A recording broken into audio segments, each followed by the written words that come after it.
Bien, esta página la ven bien, ¿verdad? Sí. Sí, ahí me escuchan sin problema. Sí. Bueno, otro de los conceptos bien importantes para lograr un tutor, ya mencionaba ahorita parte del video, los checan si no con calma, porque ahí es cuando se traba la compu, yo creo, es la fijación externa. La fijación externa viene a resolver mucho del trauma inicial. Les comentaba, para toda fractura de hueso largo, le colocas un clavo. Y para todo daño, originalmente, para contener daños, para una cirugía de contención de daños, para que no progrese la lesión, a veces tú no puedes dar un manejo definitivo a una fractura, sino que tienes que controlar daños, colocas un fijador externo. Y aquí se ve el ejemplo, a un hueso le pones como estos tornillos, que son tornillos de Schanz, así se llama S-H-A-N-Z, los fijas por fuera del cuerpo con estos tubos y con eso lo mantienes fijo para que no se mueva. Así que la fijación externa es algo que sirve mucho. ¿Se escuchó bien? Sí. Sí.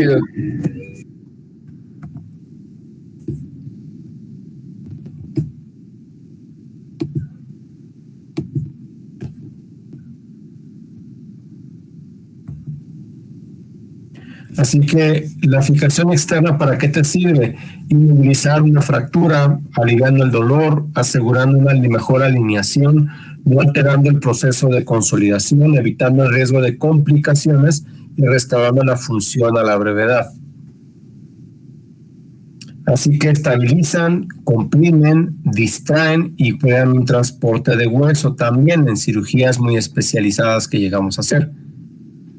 Casi no tiene contraindicaciones la fijación externa, la puedes utilizar en muchas partes del cuerpo, es muy versátil, ya que lleva un traumatismo quirúrgico mínimo, la haces con poco tiempo realmente, ausencia de implantes en el sitio de la fractura, por ejemplo, si llegara a estar muy contaminada una lesión, facilidad de colocación, una fijación rígida inicial, un acceso libre para reparar las partes blandas, y una movilización prematura del paciente.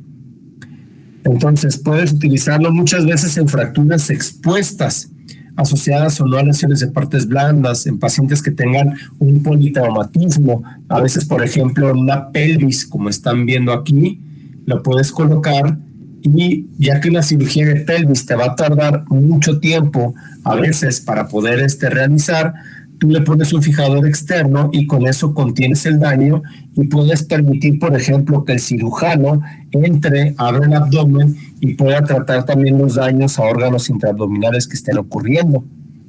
Cuando se pierde el hueso o para hacer alargamientos, para fijar el movimiento de una articulación que se llama artrodesis, en una pseudoartrosis cuando algo no ha pegado, correcciones en la angulación porque esté mal alineado las fracturas, fracturas que sean dentro de una articulación que necesitas distraer en lo que le das tratamiento definitivo, pelvis, resecciones por tumores o reimplantar miembros, por ejemplo, una reimplante de mano, por ejemplo, le pones un fijador externo y luego ya te vas rápido a conectar los vasos como arterias, venas y nervios.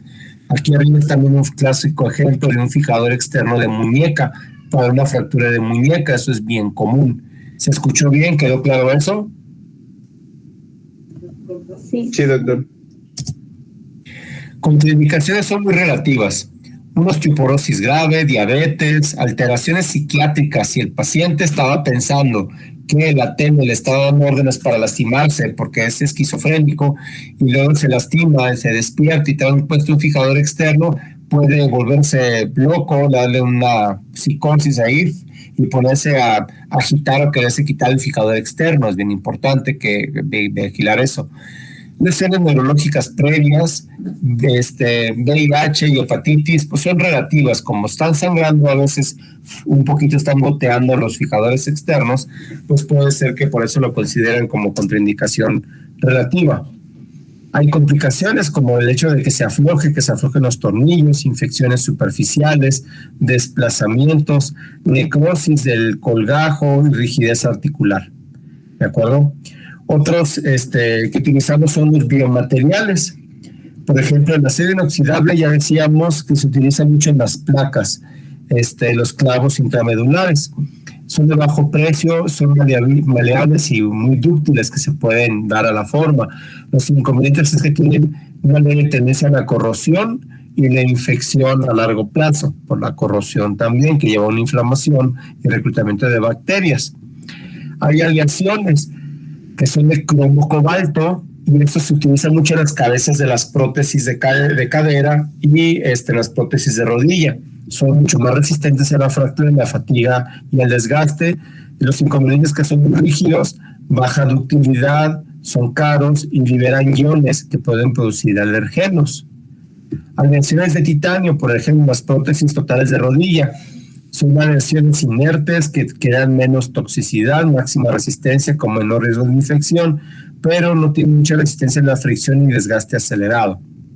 Y aleaciones metálicas con superficie de fricción se autorreparan puliendo las grietas producidas, pero lo malo es que liberan iones metálicos. Esto, a final de cuentas, el hecho de conocer qué tipo de metal poner contra qué tipo de metal para sustituir una articulación se llama tribología, ¿de acuerdo? Con B grande y G, tribología, es lo que es una rama de la ingeniería que se encarga de estudiar esto, y es por eso que puede ser caro con el paso del tiempo, las patentes y todo esto para el diseño de estos implantes. Aquí venían, por ejemplo, implantes de cromo cobalto, de estas prótesis de cadera, que son viejitas, que es una prótesis tipo Thompson. Un tipo especial de tornillo es aquel tornillo que es canulado, que es hueco por dentro. ¿Cómo funciona? Tú pones un clavillo Kirchner, que es otro de los implantes muy utilizados para mantener a veces en su lugar algo, un clavillo Kirchner, perforas con una broca que está hueca por dentro y le pones el tornillo para que va sobre el clavillo que está manteniendo lo que tú quieres fijar. Entonces evitas tener que mover el fragmento, sino que te haces el clavillo y pones el tornillo canulado. ¿Me acuerdo? Ese es un tornillo canulado. ¿Quedó claro eso? Sí. Bueno, entonces igual los clavillos Kirchner se utilizan mucho en pediatría, se utilizan muy seguido porque el paciente pediátrico tiene mucha potencial de consolidación. Entonces con esto, con una fijación, aunque no sea tan rígida, con esto pegan bien. Hay cerámicas también, cerámicas a base de aluminio, fosfato de calcio, para rellenar cavidades de hueso y para fijar el movimiento, para artrodesis. O a veces también lo utilizas para recubrir implantes de hidroxiapatita, para que no se aflojen, por ejemplo, algunos tornillos. Hay cementos inyectables que se utilizan para rellenar fracturas que están impactadas, como por ejemplo fracturas de columna. Son resistentes a la compresión y lentamente se reabsorben, pero no son muy porosas y no son resistentes a cizallamiento. Y el cemento acrílico, que ya algunos de ustedes han de haber visto en quirófano y cómo huele también, en las prótesis totales de cadera, en las prótesis totales de rodilla. Entonces hay técnicas de cementación, el hecho de que haces una mezcla manual de los elementos con el líquido que lo estimula la reacción para que sea aquellos que sean presurizados para que sea una homogenización más constante, y aquella que se hace en centrifugación del vacío presurizado con una especie de pistola. Efectos secundarios, bien importante, efectos locales, ya que aumenta la temperatura y puede producir necrosis del hueso alrededor o de vasos sanguíneos o de tejidos alrededor. Y sintéticos, una hipotensión arterial por una citotoxicidad en el músculo liso vascular y una microembolia pulmonar múltiple. ¿Queda claro eso? ¿Sí lo escucharon bien? Sí. Bien, entonces si llegan a ser anestesiólogos, a veces algo que hacemos cuando vamos a poner cemento es que avisan por si está distraído el anestesiólogo y se les dice, vamos a cementar, ya vamos a cementar. No lo dicen por presumir de que ya van a terminar la cirugía, van a fijar el implante, sino lo dicen para dejar de hacer lo que estás haciendo y estar atento a que si el paciente de repente deja de oxigenar bien, de estar oxigenando el 97%, pasa a oxigenar al 75%, puede ser que haya habido microémbolos del cemento, entonces que pueda empezar a complicarse el paciente. O bien, para que sepas que si está la presión en 170 en la cirugía, te baje a 80-40 por una hipotensión por el músculo liso vascular que se vasodilató en el paciente, ¿no? Entonces, por eso es importante ese efecto del cementado también. El polietileno es un tipo de plástico que se utiliza, es un biomaterial en las prótesis de cadera y de rodilla que da una superficie de fricción que tiene bajo coeficiente y ayuda, es un material muy utilizado. Es una propiedad autolubricante y de gran capacidad de que atenúe la energía, con alta resistencia a la fatiga y de tracción. Aquí antes, por ejemplo, aquí ven una cadera que se fracturó, le pusieron tornillos y en este caso le pusieron una prótesis.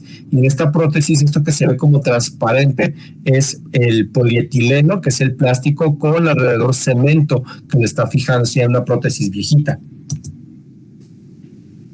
Las siguientes generaciones del polietileno es qué tanto entrecruzado tiene a nivel molecular esta prótesis, ayuda a que tenga más resistencia al desgaste.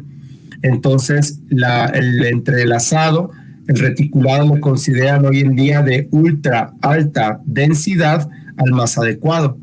Esto resiste al desgaste, ¿sí? Entonces, lo malo es de que tiene menor resistencia a la fractura, la fatiga y la preparación de fisuras. Injertos que vamos tomando, a veces puede ser por ejemplo, parecido con el campo con los plásticos, injertos de piel, entre otros que se van tomando, así que hay máquinas para tomar injertos de piel que puedes utilizar, ¿de acuerdo? Cuando es necesario y para mallar los injertos, para tener coberturas cutáneas. Bien, lo que es más importante de esto es lo que decía, las cerámicas, el polietileno y la fijación externa es bien relevante, ¿ok?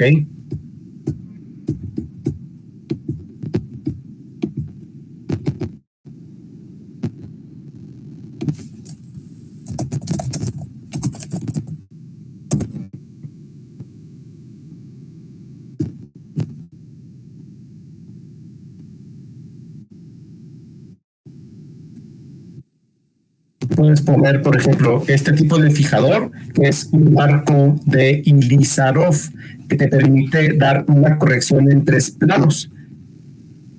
Como por ejemplo, ese que están viendo ahí. Vean lo que realmente entra en el paciente, nada más estos como clavillos que están sujetos a mucha tensión. El armatoste está todo por fuera, pero por dentro, en esta piel, en este paciente que no tiene diabetes, lo mantiene bien, sin mucha invasión, y te permite pegar una fractura, y es un tipo de fijación externa más elaborada, pero que te permite salir adelante. Luego, como trabajar en el hospital, es la fijación externa para las fracturas de muñeca. Resuelve bastante, ahí lo están viendo.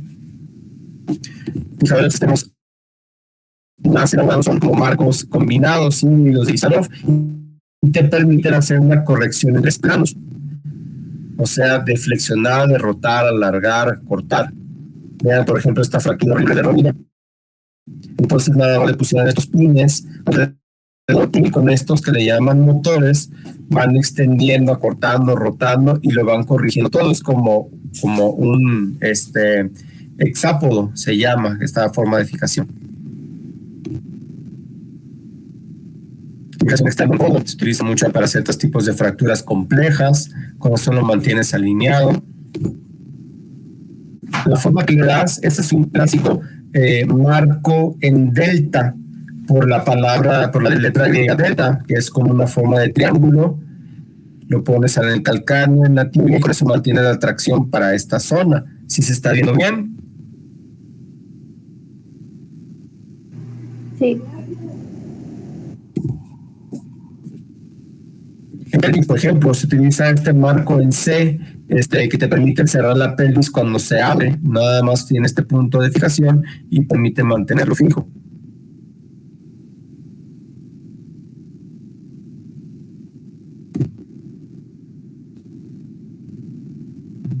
Así que, ¿cómo te permite alinear esta zona? Una fractura de húmero mal alineada, que a veces por la piel no se puede poner una placa o un clavo, o creo que es un fijador externo, como en este caso, y con eso lo alineas y permite la consolidación. En el pie, por ejemplo, puedes mantener una reconstrucción o algo por el estilo, y como viene aquí los puntos más y se arma todo por fuera.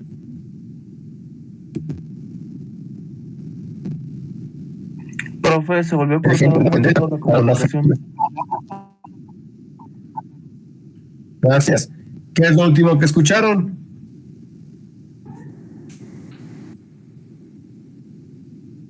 ¿Qué es lo último que alcanzaron a escuchar? Lo del pie de la imagen anterior. Ah, bueno, okay. Vamos a esta, que este es el ejemplo del marco en delta, ¿ok? Que se utiliza, por ejemplo, para las fracturas de pilón tibial. Vean que nada más entra en 3 puntos y eso invade la piel y lo mantiene fijo. Este es bien importante, esta puede salvar la vida del paciente. Este es igual un fijador externo articulado en pelvis, ¿sí? Para ayudar al paciente que tiene un politraumatismo. Lo colocas y luego, por ejemplo, en este caso, coloca el fijador externo y aquí le entra al abdomen también para tratarle los órganos que se ha de ver alterado. Así que en politraumatismo puede servir. Aquí, por ejemplo, lo extendieron, le pusieron el fijador externo tanto en el fémur y de ahí mismo lo brincaron para la pelvis. Está muy bien aprovechado. Y dejan el espacio para que puedan entrar al abdomen por si es necesario, también en pacientes que tienen alteraciones. Puede darle otro uso al fijador externo, por ejemplo, aquí que la cadera, en esta zona la copa y la esfera esté sufriendo, y en ese caso lo que haces es una artrodiastasis, lo mantiene separado en lo que esto pega. Les comentaba de que el fijador externo en el dedo, el marco de Suzuki. Entonces colocas 2 clavillos para una fractura de este tipo y con eso puede servirle.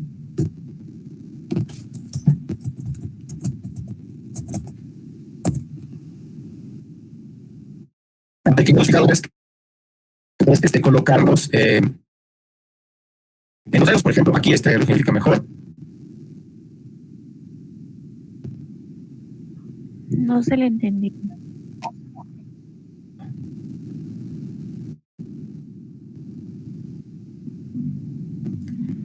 El marco de Suzuki para la fijación externa en un dedo.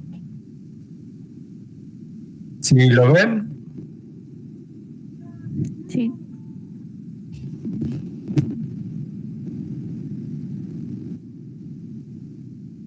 Bien, y es algo que podemos utilizar en cirugía de mano para alguna fractura en la cual abrirla sería muy complicado.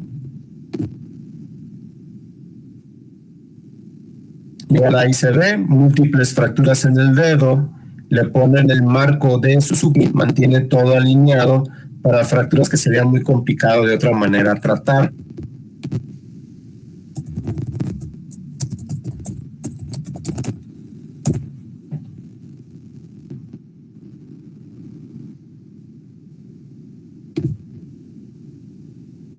Y también ejemplos de comunicación externa en maxilofacial, eso ya no es nuestro campo, pero también se utiliza para fracturas marginales, por ejemplo. Lo armas el marco por fuera, pones unos pines y también te resuelve mucho.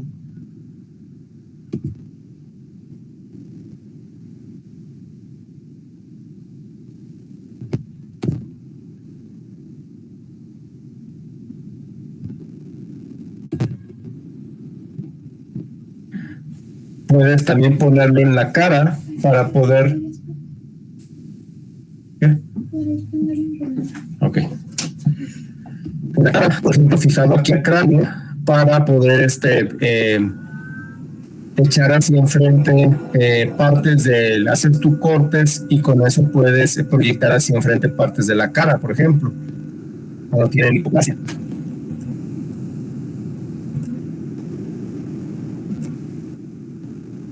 Puedes usar los mismos dientes como fijador externo para fijar fracturas mandibulares. Tú solamente por ahí alimentas al paciente y así manejan muchas fracturas mandibulares.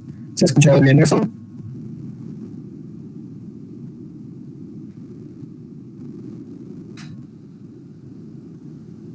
¿Se escuchó?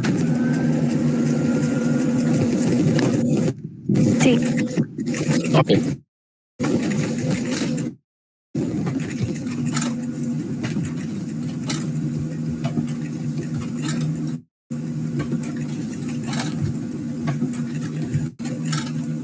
Así que todo lo que hemos visto es como sintético. Pero también hay injertos de hueso. Resulta que para que pueda pegar un hueso necesitas colocarle, aportarle pues algo biológico para que pueda salir adelante. A veces se pierde hueso, queda una cavidad y necesitas colocarle hueso. Y eso se clasifica de acuerdo de dónde viene. Puede ser un injerto propio, un injerto de otra especie o un injerto de otro ser humano, o sea, lo injerto que sea cadavérico. Entonces hay diferentes tipos de injerto, ¿ok? Aloinjerto, que sería de otro humano, genoinjerto, por ejemplo, bovino, que se puede utilizar, y isoinjerto del propio paciente. ¿Vamos bien hasta ahí? Sí. Entonces, ¿cómo es este injerto? Puede ser que contenga hueso duro como cortical, hueso esponjoso o hueso con cartílago. Entonces puede estar tomado para colocarse o provenir de partes del hueso, que es la parte ancha, que es la epífisis, la parte que está en transición con la parte delgada, que es la metáfisis, o de puro tubo, que sería la diáfisis. Es una herramienta para restaurar las fracturas y las pérdidas de hueso, por ejemplo, de artroplastía de cadera de rodilla, de revisión que se perdió mucho hueso, le puedes poner injerto, en pacientes ancianos que tienen ya pérdida de hueso, o fracturas expuestas que hayan perdido hueso inicialmente. Así que varios procesos biológicos que cumplen los injertos. Uno de esos procesos es generar hueso. Forman hueso desde la osteogénesis. Entonces, para eso se requieren osteoblastos viables que formen nuevo hueso. Generalmente esto te lo brinda el isoinjerto, o sea, el propio injerto que has tomado. La zona clásica es la cresta ilíaca, en el cual te da hueso con células vivas para transportar a otra zona del cuerpo y que permitan empezar a pegar un hueso. Ese es un tipo de injerto osteogénico. ¿Queda claro eso?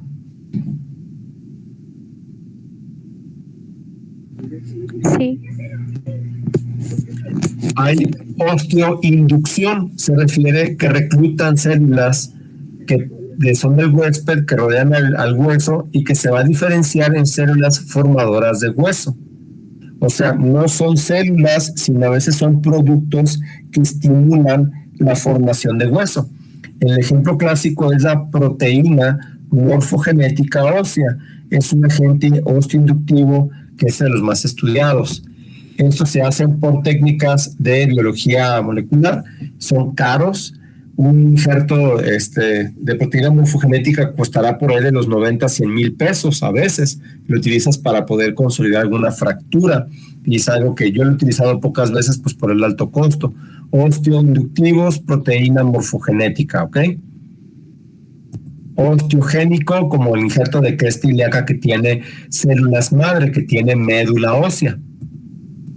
Y el osteoconductivo es el que hay como un andamio, como de un edificio que está, que le están apenas haciendo las paredes y los vidrios y todo, que se ve como el cascarón, que se ve como la parte que lo están construyendo. Eso es igual para el hueso. El que osteoconductivo es el que le va a permitir que le crezcan vasos sanguíneos, tejido perivascular, células que crean hueso en el paciente. El injerto sirve como un puente en el crecimiento del nuevo hueso.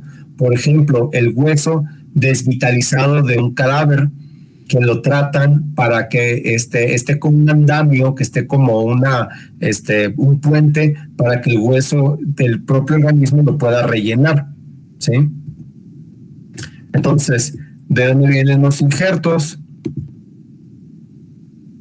El autoinjerto que se mueve de un lugar a otro del paciente. Nuevamente, cresta ilíaca es el sitio más común. Aloinjerto, tejido transferido entre dos individuos genéticamente diferentes de la misma especie, o sea, un cadáver, por ejemplo. Genoinjerto de otra especie, exaurimitado, generalmente es el bovino. Isoinjerto entre dos gemelos, por ejemplo. ¿Quedó claro eso? ¿Se escuchó bien?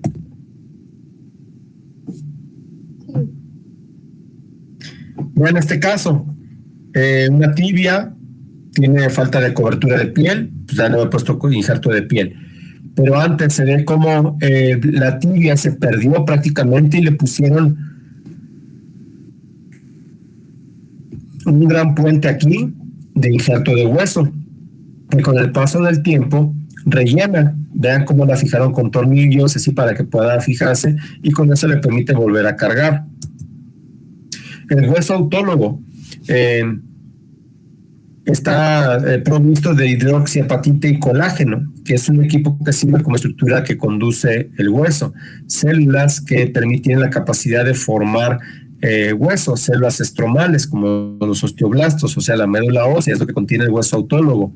Y el hueso esponjoso y el hematoma adyacente contiene la familia de los factores de crecimiento como la proteína morfogenética y el factor beta del crecimiento. O sea que el hueso autólogo, el que haces de la cresta ilíaca, es el mejor que puedas poner porque es el único que cumple con las tres características que se necesitan. Es un injerto osteoblástico, osteoinductivo y osteoconductivo. ¿De acuerdo? Es el único que cumple los tres requisitos. Es gratis, es propio, es barato. Lo único malo es que toma tiempo tomarlo en quirófano y que deja pues el punto de comorbilidad. Algunos de ustedes ya han visto cómo le quitamos puntos a pacientes en la cresta ilíaca que les hemos tomado para ponerles injerto de hueso en el pie. Eso que ven ahí sería un trozo de cresta ilíaca, pero que está completamente seco, devascularizado, de cadáver, por ejemplo, que lo han de haber tratado para que no tenga ya células, que no tenga capacidad de que tenga restos virales o cosas que puedan lastimar.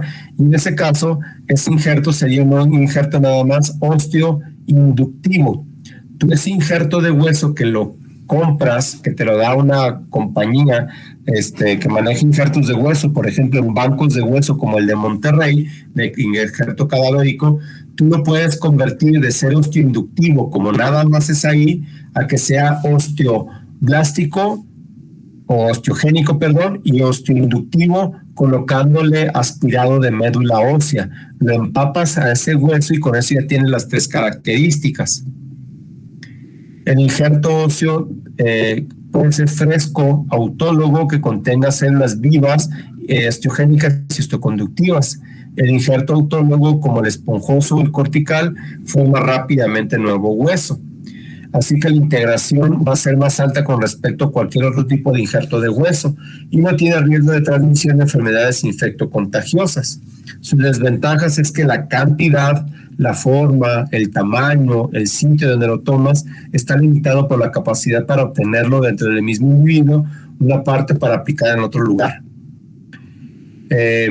Y aumenta la morbilidad porque prolonga el tiempo quirúrgico, varios abordajes, a veces si es un paciente anciano le puede también repercutir por el mayor sangrado, técnicamente más difícil o dejarle dolor en esa zona, con un incremento del tiempo quirúrgico, el riesgo anestésico, el sangrado y el quirúrgico, ¿no? Pero generalmente, pues si lo controlas, les va bien.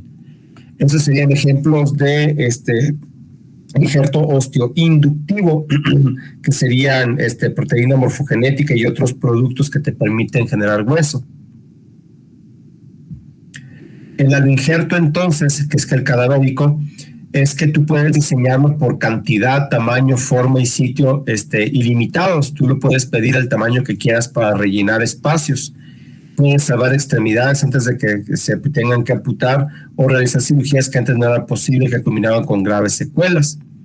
una disminución en la morbilidad, no tener que utilizar otros abordajes, un menor costo para el quirófano y todo este rollo.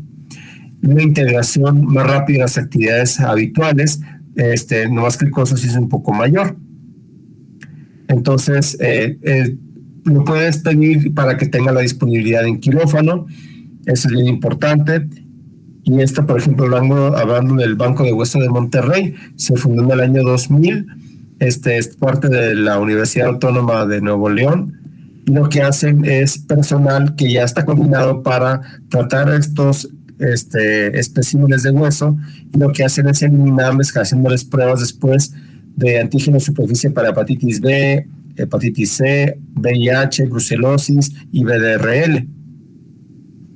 Entonces procuran el hueso, lo preparan y lo van limpiando, ya sea por medios usando ultracongelación, radiación y medios químicos. Y ahí lo tienen. Tú puedes a veces en cirugía de tumores de hueso ponerles un mega injerto cadavérico. Por ejemplo, este es un número distal. Resulta que le quitaste esta parte del codo al paciente y le pones una cadavérica. Tardará en integrarse, puede hacer algún tipo de reacción, pero puede ayudarle. A veces puedes poner un segmento de hueso de fémur, por ejemplo, para darle más distancia, o para poner en una vértebra, por ejemplo. Igual aquí contiene el pedazo de hueso, otras veces puedes hacerlo con inserción de tendón, ¿sí? ¿Vamos bien? ¿Me están escuchando? Sí. Bien.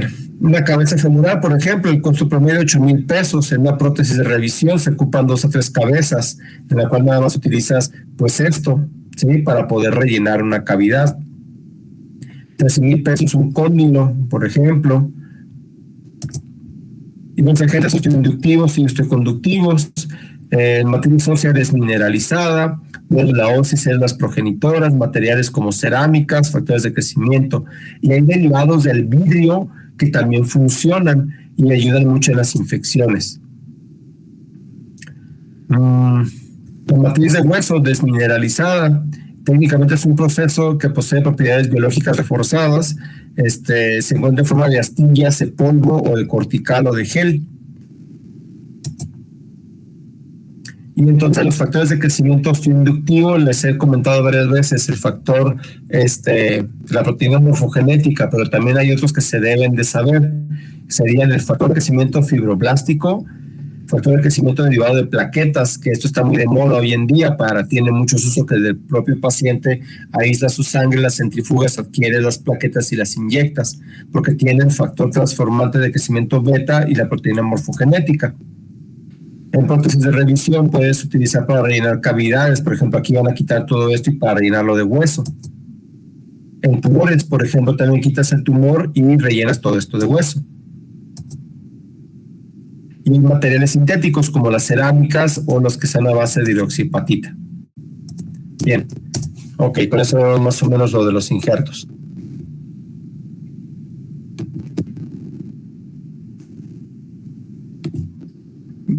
¿Vamos bien ahí? ¿Alguna duda, alguna pregunta?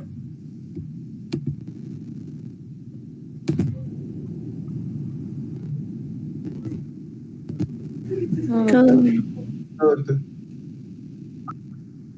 Bueno, creo que por terminamos de este catálogo para que vean algunos de los ejemplos. Chequen ahorita lo que les queda en su guía Classroom